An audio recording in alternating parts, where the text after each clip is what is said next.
Sources say that the Bulls are in talks with the Clippers.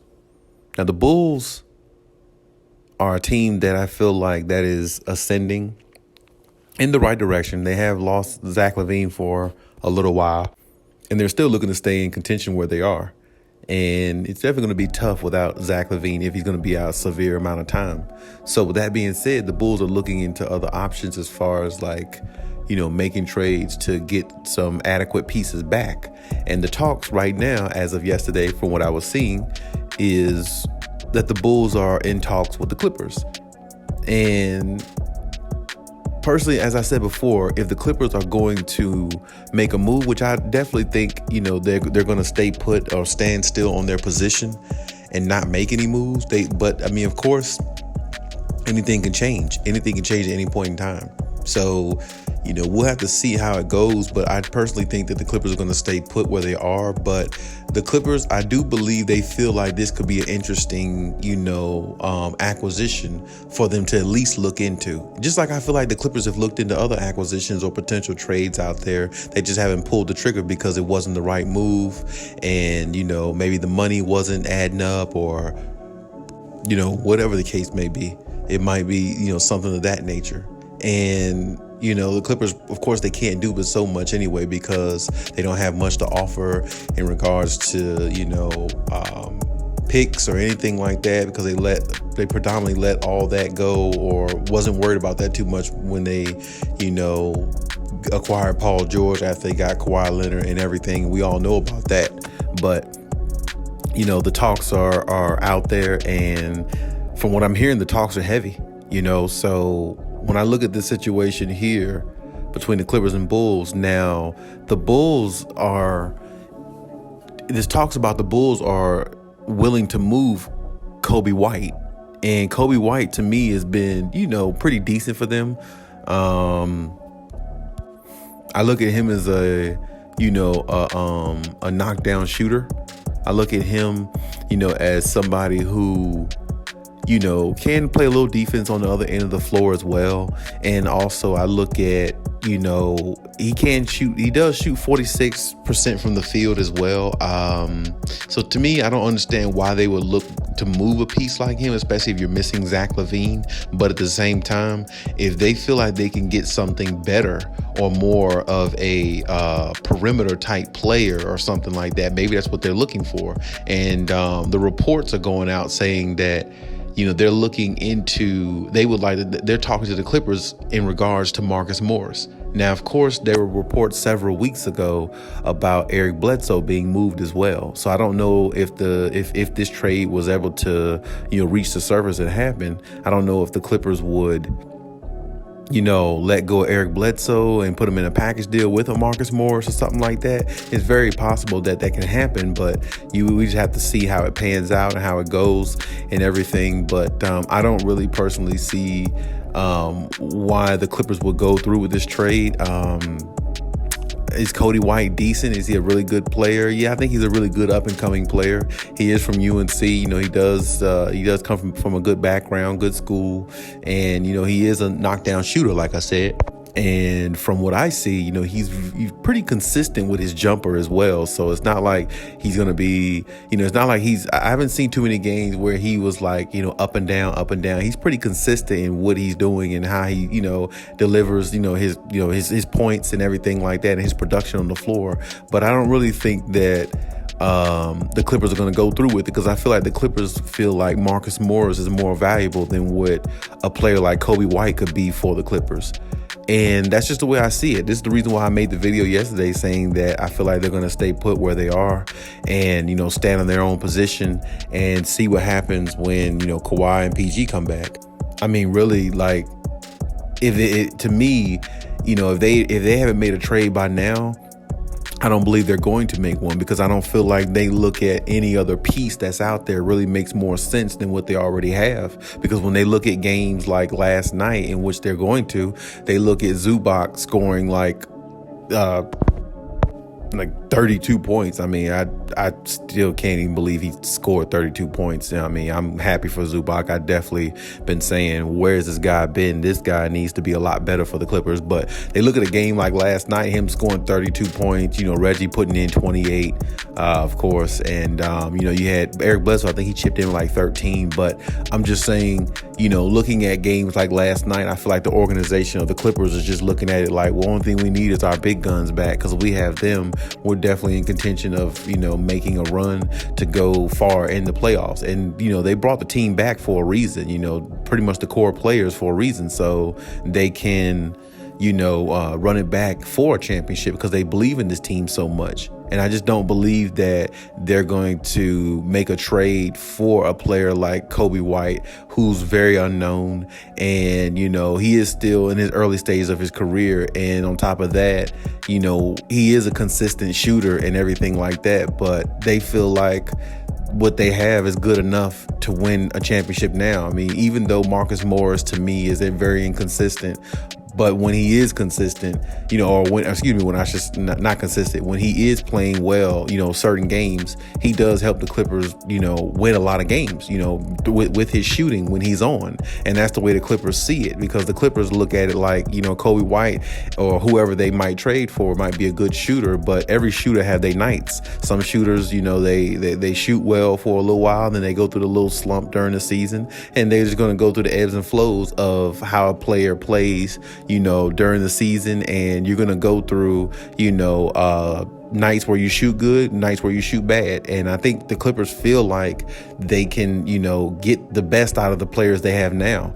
And me personally, I said before, I think they should trade Eric Bledsoe for somebody. I definitely think the Clippers should go after Eric Gordon. I definitely think he's a good pickup, for them possibly.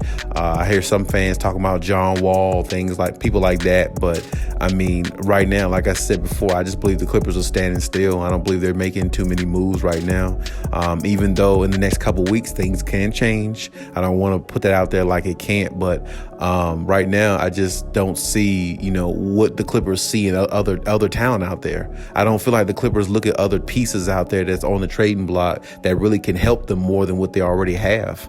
And I don't know if that's the best way to look at it, because I've always said, if you can upgrade, or if you can add a piece here and there that can, give you more opportunity to win, that's a good thing, because when you look at it, I like Terrence Mann. He's one of the guys I looked at on the team where I was like, he's definitely going to be a breakout star. But this year he hasn't lived up to expectation, really, because there's been a lot of games where, other players were out with COVID and injuries, and he's predominantly been, healthy for the most part. He's been pretty consistent in his health, being out there, which is very good, for the Clippers. But the thing is, he really hasn't, lived up to what a lot of people thought he would do this season with Kawhi being out. And when PG went out, it was really more of a green light for him. But I feel like, Brandon Boston's and those other players are getting the minutes that, he should be getting, or taking the shots that he should be taking, But I feel like Ty Lue sees the progression is not going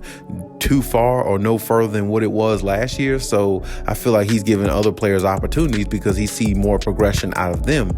And I hate for the Clippers to utilize, or should I say, maybe pitch Terrence Mann as one of their, trade possibilities. But I definitely think if for some reason the Clippers do make a trade, I feel like his name might come up, might hit the surface more than what some think, because I feel like the Clippers are just trying to do, at that point, they would just be trying to do whatever they need to do to win. And if they found a substantial piece that they know that really can make up for what some, maybe one or two of the players they have on their team can do, I think the Clippers might actually go through with it. But at the same time, like I said, what's out there? What's really out there that stands out to the Clippers that they can say, this player is a game changer. This player can really change life for us with Kawhi and PG. Like I said, the only big name player out there is Ben Simmons, and maybe even you can say John Wall, but John Wall's not a big name player anymore. That was several years ago. He was a big name player. Now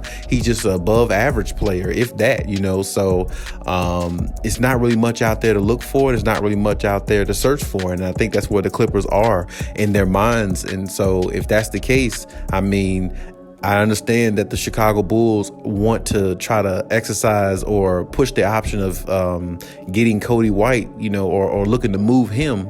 But I don't know if I don't believe the Clippers are going to give them somebody like an Eric Bledsoe and a Marcus Morris in return. But I mean, I've been known to be wrong. So I don't want to say it's not going to happen. I just don't believe that it will.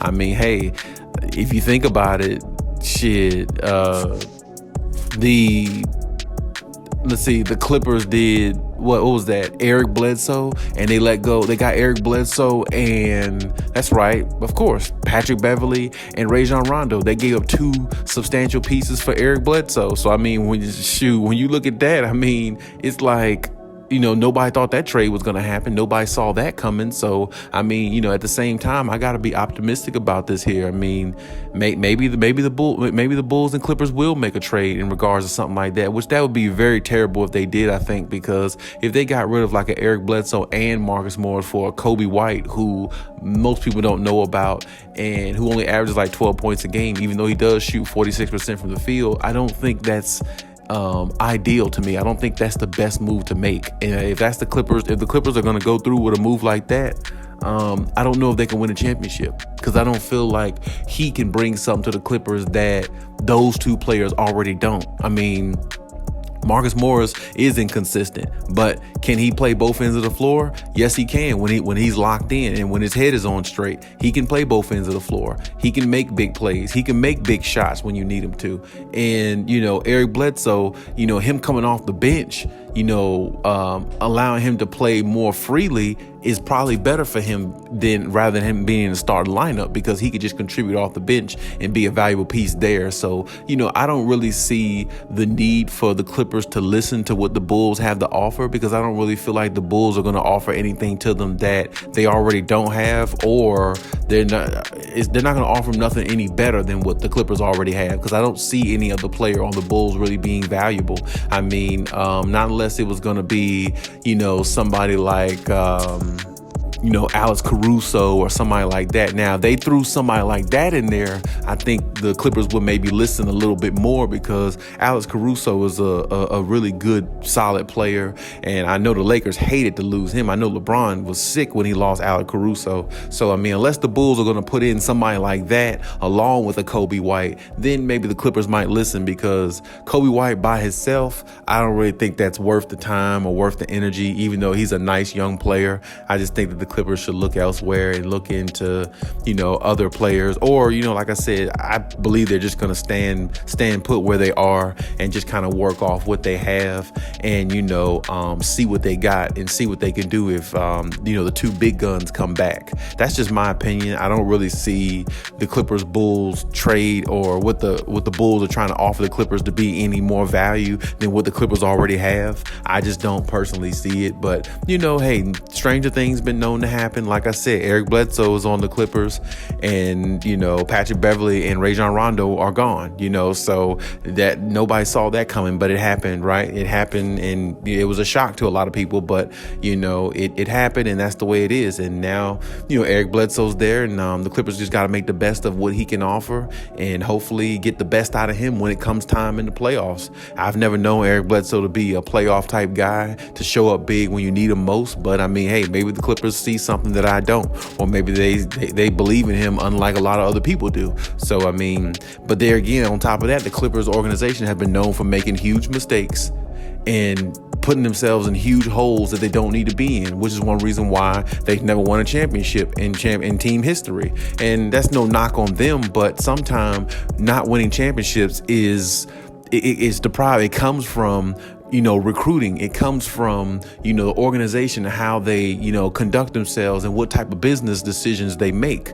And a business decision like that with Eric Bledsoe, I thought it was a bad one. I didn't think it was a good one. I didn't think it was going to help the Clippers anymore because, like I said, I don't feel like he's better than Patrick Beverley. I mean, I feel like he has moments better than Patrick Beverley, but an overall better player, I don't think so, But, I mean, hey, the trade was there. Rajon Rondo left with it, and that's the way it is. But this trade here, I really hope that the Clippers just, take a look at it from afar and say, no, it's not really worth it because I just don't see Kobe White changing life in LA for them when he's a very, very young player, not much experience. And, he is a good shooter, but I don't think he has, the winning intangibles, not as of yet anyway. I mean, I don't really feel like he's a life changer for them. I just don't. And if the Clippers are going to make a trade, they got to get somebody in there who can maybe not all the way like change life for them, but at least make some big splash plays on both ends of the floor to be a formidable piece to what they're trying to do. They're trying to build a real dynasty type team. You know what I'm saying? They're trying to have the deepest team in the NBA to where no team can bother them in a 7-game series. And I don't feel like you get deeper with a player like Kobe White. I just don't see it. I feel like that lessens your chances of being the deep team that you already are.